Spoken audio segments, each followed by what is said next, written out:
Hey, business students. Today we'll be discussing Chapter 2, Doing Business in Global Markets. Our learning objectives today are to compare and contrast comparative advantage versus absolute advantage in global trade. We'll talk about imports and exports and the importance of them in conducting global business. We'll illustrate strategies in reaching global markets and talk about the role of multinational companies. We'll evaluate forces that affect trade and debate advantages and disadvantages of trade protectionism. Lastly, we'll discuss the changing landscape of the global market and some of the issues that are encountered with offshore outsourcing. Here you can see a map of the world in percent distribution of population by continent.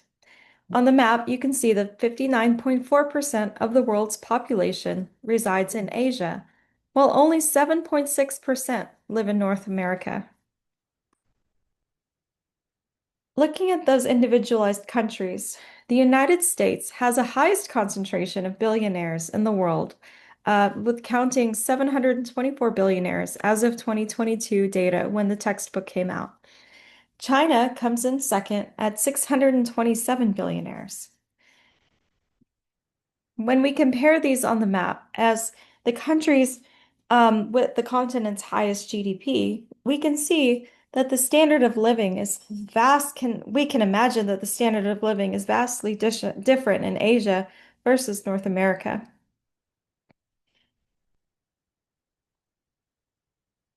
China grew from just 300 billionaires in 2019 to close to over 600 billionaires in 2022.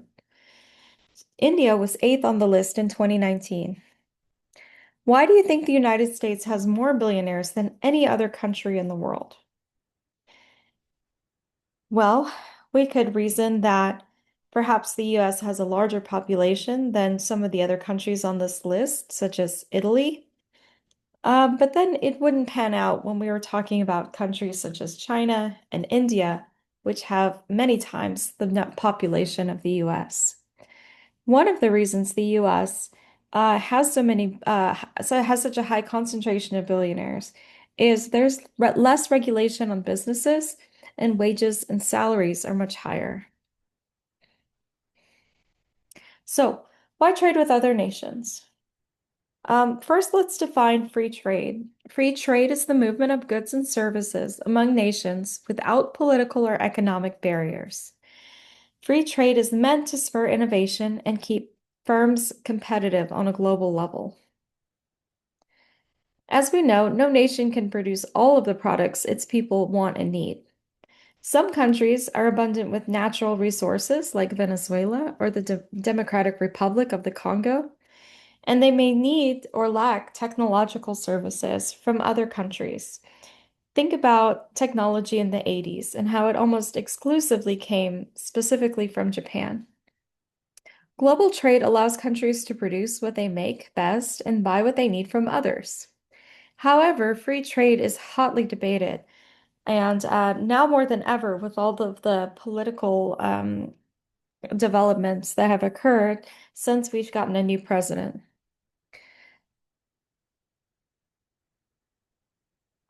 So, before we discuss the topics that are debated among free trade, let's talk about why we would trade with other countries. So, some of the pros in favor of free trade is that we can now address a global market of over 7.9 billion potential customers. Um, when countries are able to focus on the products and services that they are that have a comparative advantage over, then they are able to produce more and sell more of those products. Global competition also helps keep costs down, which will offset inflation and will not curtail economic growth. Free trade inspires innovation for new products and can keep firms competitively challenged. Also, the flow of capital gives countries access to foreign investments, which can help keep interest rates low as well. Now, why would anyone be opposed to all of those wonderful areas? So, domestic workers, specifically those in manufacturing and production of goods, can lose their job due to increased imports or production shifts to low-wage global markets. Workers may have to accept pay cuts because their jobs can otherwise be more cheaply outsourced to other global markets. Operation overseas can have competitive pressure, which means loss of service jobs and growing numbers of white-collar jobs. Domestic companies can also lose their comparative advantage when competitors build advanced production operations in low-wage countries. So what does this mean? This means if you have shoe company A and Nike has shoe company B, and both of you are manufacturing in the United States, offering a fair wage to individuals. Well, company B, Nike, decides to begin their manufacturing operations overseas and is able to hire employees more cheaply, perhaps forego things like benefits and other regulations that are necessary in the US market. And then, thusly, they're able to produce roughly the same product at a much lower cost.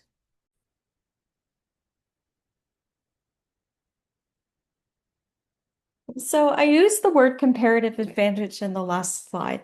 Comparative advantage theory states that a country should sell to other countries those products that it produces more effectively and efficiently, and buy from other countries those products that it cannot produce as effectively or efficiently. So the US has a comparative advantage in producing many services and technology goods over the rest of the world. Other countries can have an absolute advantage. An absolute advantage exists when a country has a monopoly on producing a specific product or is able to produce it more efficiently than all other countries. So things like growing coffee or making shoes, countries can have absolute advantages over these because they're able to do it more efficiently than any other country. Specializing in trading is intended to create a mutually beneficial exchange. However, sometimes the countries are not able to produce products or export as much as they need to import from other countries. And they're also not exporting products that have a value compared to other products that they are importing. For example, the value of coffee as an export is much lower than the value of technology as an import. Ideally, countries should shoot for a balance of trade. A balance is the total value of a nation's exports compared to its imports over a particular period. If there is a favorable balance of trade, that means the exports exceed the amount of imports in terms of total GDP, then the country has a trade surplus. If there is an unfavorable balance of trade occurring when the value of a country's imports exceeds that of its exports, then the country is experiencing a trade deficit. Ideally, the goal is to have more money flowing into the country than out of it. Sometimes items are sold to a third country at a much lower rate than the country they were intended to be sold in. This is called dumping. If you click on the hyperlink, you can watch a short video which explains dumping specifically for fast fashion, but it can apply to other products and services that are sold at a super low cost and manufactured at high rates, leading to excess inventory and ultimately dumping in other countries. So, what are two of the main arguments favoring the expansion of the US into global markets?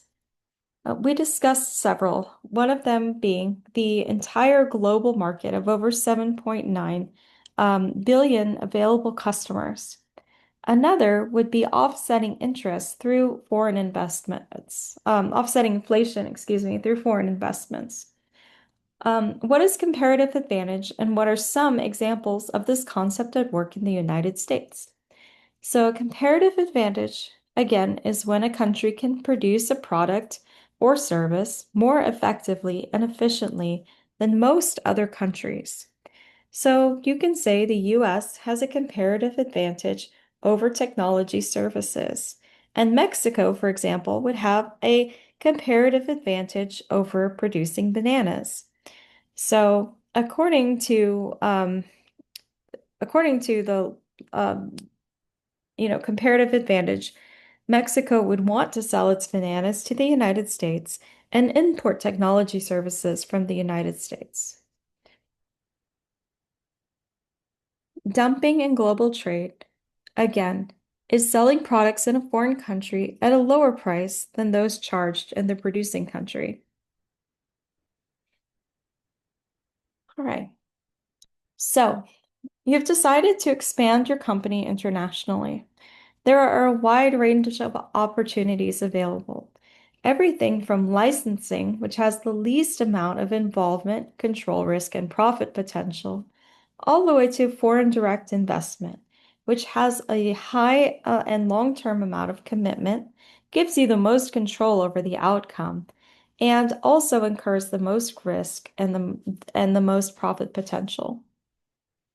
So figure 2.4 places the strategies on a continuum showing the amount of commitment, control, risk, and profit potential associated with each strategy. We'll start with licensing. Licensing is when the firm allows a foreign company to produce its product in exchange for a fee or royalty. That fee may be, and for marketing purposes, it may be per product, or it may be a fee over the cost of whatever is sold using the licensed product. Think about the company Disney. Do you think Disney creates every plush, stuffed toy, and clothing product that bears Disney's name? Of course not. They license Disney characters and the Disney name to third parties all over the world who produce its products for a royalty fee. Benefits include getting help with distribution, promotion, and consulting. You could gain revenue in other countries, regions, and through companies that you wouldn't have otherwise been able to reach. And you can spend little or no money to produce or market products. Some drawbacks to licensing. If a product experiences incredible growth, the bulk of the revenues still belong to the licensee, who only pays a pre-contracted royalty fee. The licensing firm is selling its expertise and trade secrets. So, if Coca-Cola chooses to license its product overseas, it risks having its secret recipe stolen by that company or possibly sold, or its secrets getting out to multiple companies throughout the globe. Global franchising has a little bit more commitment involved than just licensing. McDonald's is a perfect example of global franchising. As you can see, the focus of what is being sold in each country varies widely depending on tastes and preferences within the region.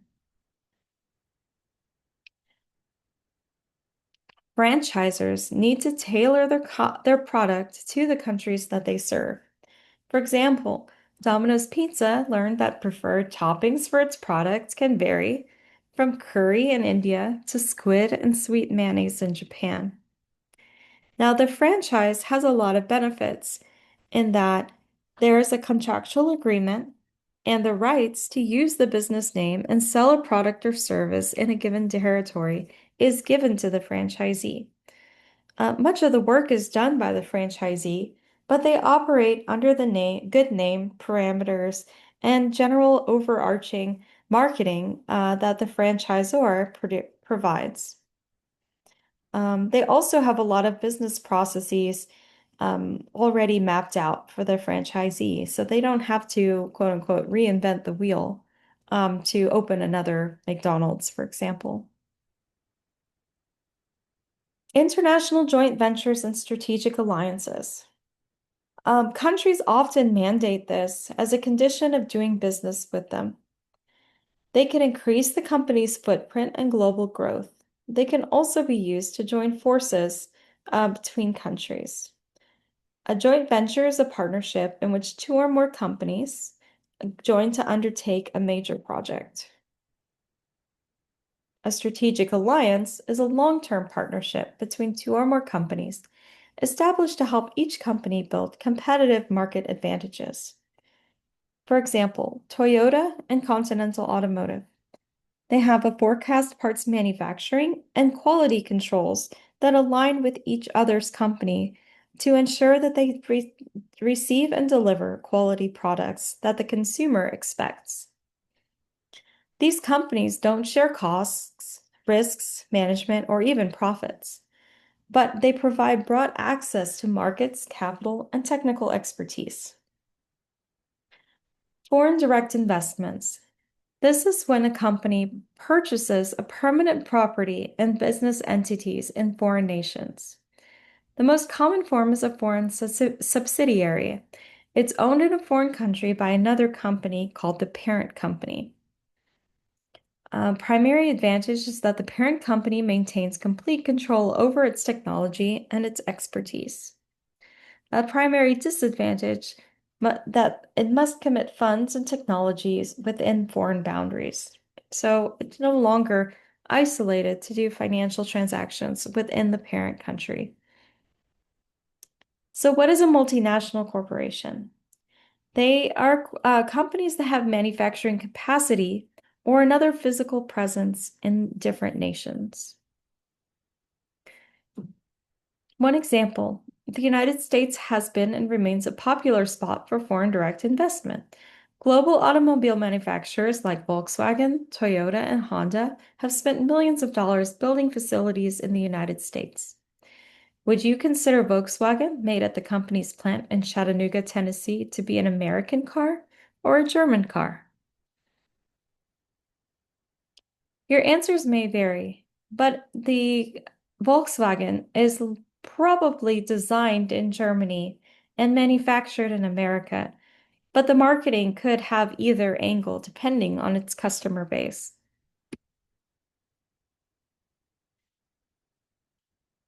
So the figure shown shows some of the largest multinational corporations in the world.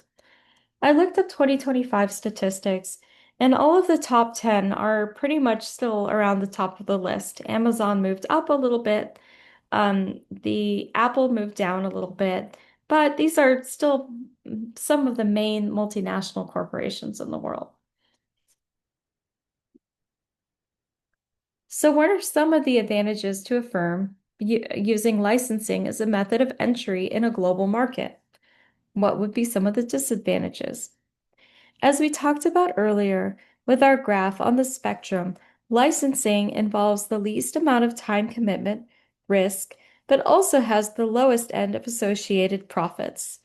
So, while this may be a good first step for a company to become a multinational corporation, it does not guarantee the high level of profits that riskier ventures may give. What makes a company a multinational corporation?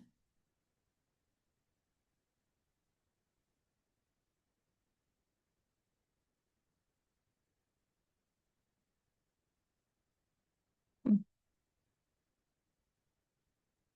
okay, I can't find my reference for it. But basically, when a company operates and does business in multiple countries. Forces affecting trade and global markets.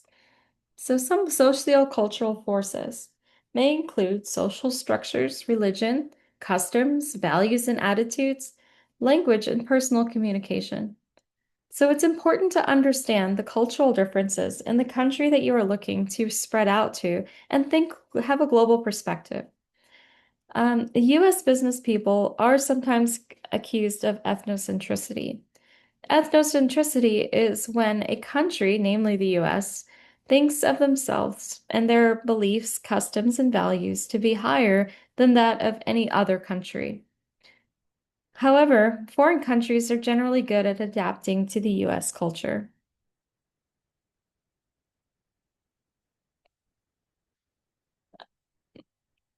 I visit Germany a lot, and its culture is very different. The way that individuals speak and communicate is very different. But if you're planning to visit Germany, for example, there are a couple things that you'll notice right away. Individuals are always addressed using their titles, like Doctor, Frau, or Herr. When you go into a business environment in Germany, you do not remove your jacket. You keep it on to keep formality. In general, having conservative business attire is pretty much required anywhere you go. For example, closed-toed shoes, modest work attire, not too many bright colors or patterns. Anything short of that is considered sloppy. Germans absolutely do not accept you walking on the grass. And it's generally seen as polite to keep your hands on the table while eating. Marketing internationally can pose a lot of different challenges. I added this slide so you can see some of the translation challenges if not vetted properly.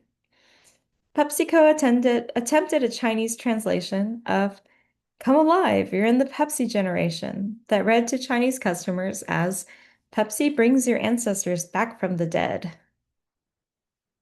KFC's patented slogan, "Finger licking good," was understood in Japanese as "bite your fingers off."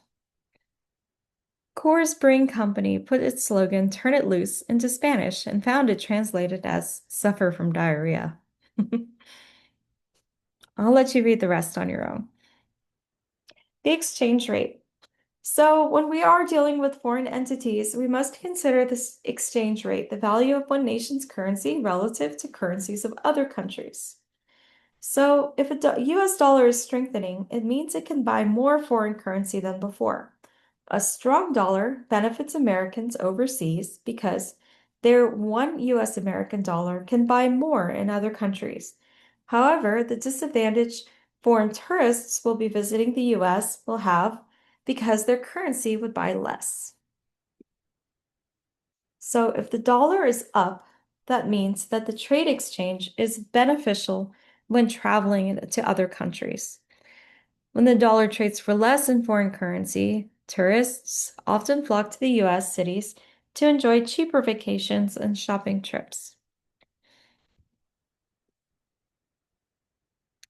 Legal and regulatory forces. So there's no global system of laws.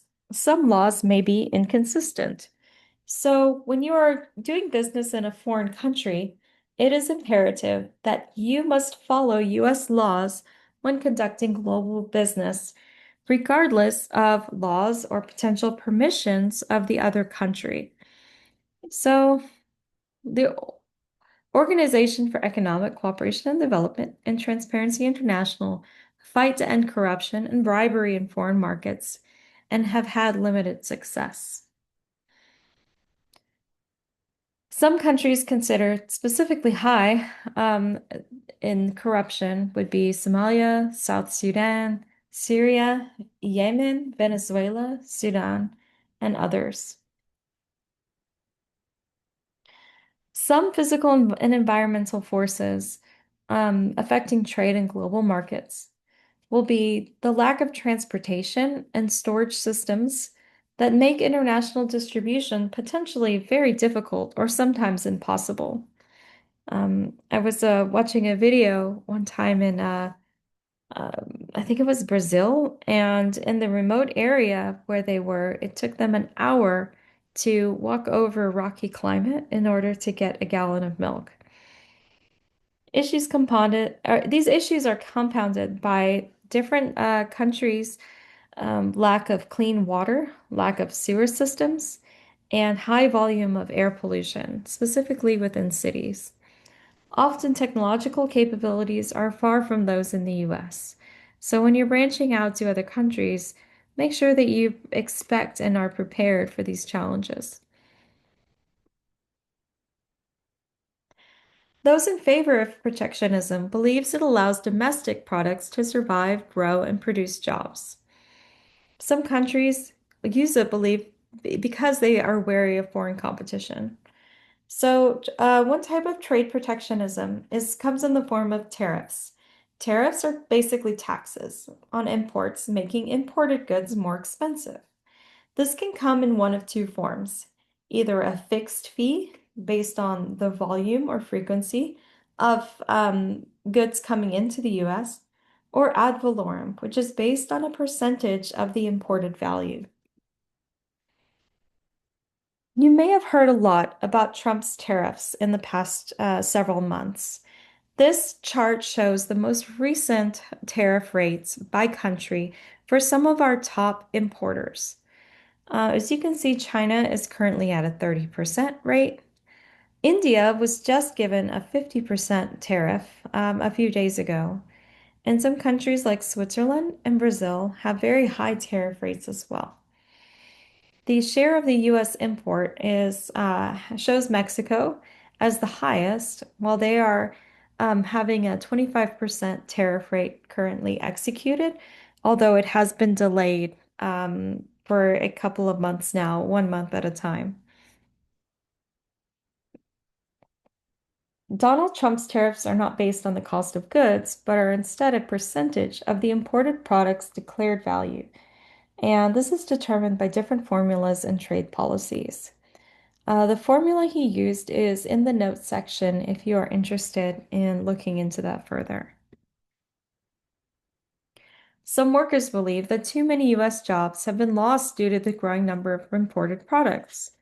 Should governments protect industries by placing tariffs on imported products? Why or why not? If we are producing goods within the United States, when we could be importing them from other countries at a lower rate instead, who would it benefit? Who would it hurt? How would this affect the US in the long term?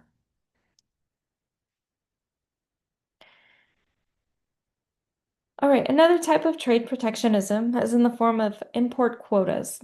Those are used to protect domestic companies and preserve jobs. Nations also prohibit the import of certain products. An embargo is when you are not able to import at all.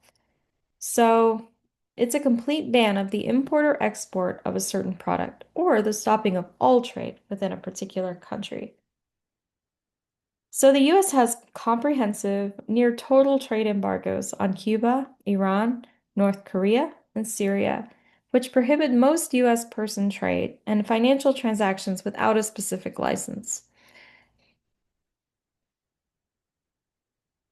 An example of a quota would be a certain number of alcohol products coming in from other countries, or or goods such as olive oil, which are also produced locally. Some trade agreements governing the U.S. Formerly, the North American Free Trade Agreement was passed in 1993. It created free trade among the U.S., Canada, and Mexico. However, this has been recently superseded by the United States-Mexico-Canada Agreement. This was ratified in 2020 and was meant to modernize and strengthen food and agricultural trade in North America and support the modern economy. It also introduced new rules on digital trade, anti-corruption, and good regulatory practices. This is largely seen to favor the United States. All right, in global trade, let's discuss some challenges of offshore outsourcing. Offshore outsourcing is contracting with other companies to do some or all of the functions of a firm, like its production or its accounting tasks. So the US has outsourced payroll functions, accounting, and manufacturing for many years. With the growth of global markets, some companies have shifted to offshore outsourcing within other countries. Some problems is that US jobs are immediately lost, and safety records in manufacturing can possibly go down in quality.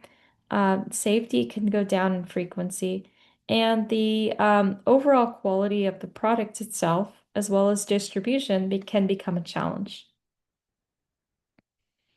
So, some of the pros of offshore outsourcing are that companies can focus on their areas of expertise. They can allow companies to create efficiencies in their work and hire more workers. They can also benefit from lower prices by the use of global resources and developing um, nations and help them grow, and this fuels economic growth globally. Some negatives are that US jobs or jobs within the host country can be lost permanently, and those wages can fall due to competition. Offshore outsourcing can reduce product quality and can cause permanent damage to a company's reputation. Communication also becomes increasingly difficult between the company members, suppliers, and sometimes customers. Um, so, what are the advantages and disadvantages of trade protectionism and tariffs? So, some of the advantages of trade protectionism are that the what is being manufactured in the host country can maintain its production at a given price. It can allow for jobs domestically. And tariffs can dissuade companies from moving production overseas or purchasing products because they have an added tax and thus added costs applied to them. What is the primary purpose of the WTO? So we didn't talk about this during the other slides, but the WTO is the World Trade Organization. It is meant to mediate trade disputes because there is no global law governing trade. And two drawbacks from offshoring. One, product quality can diminish. Two, US jobs can be lost, sometimes forever. And that does it for chapter 2. Thank you.